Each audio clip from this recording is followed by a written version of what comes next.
Ciao ragazzi, come vedete stiamo chiudendo la stagione.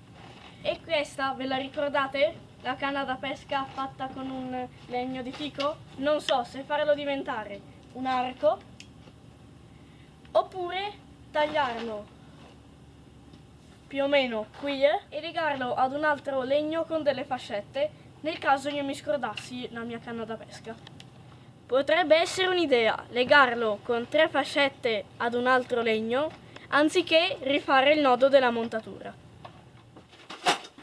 Ciao, sono Christian di Milano e vi porto nel fantastico mondo della pesca.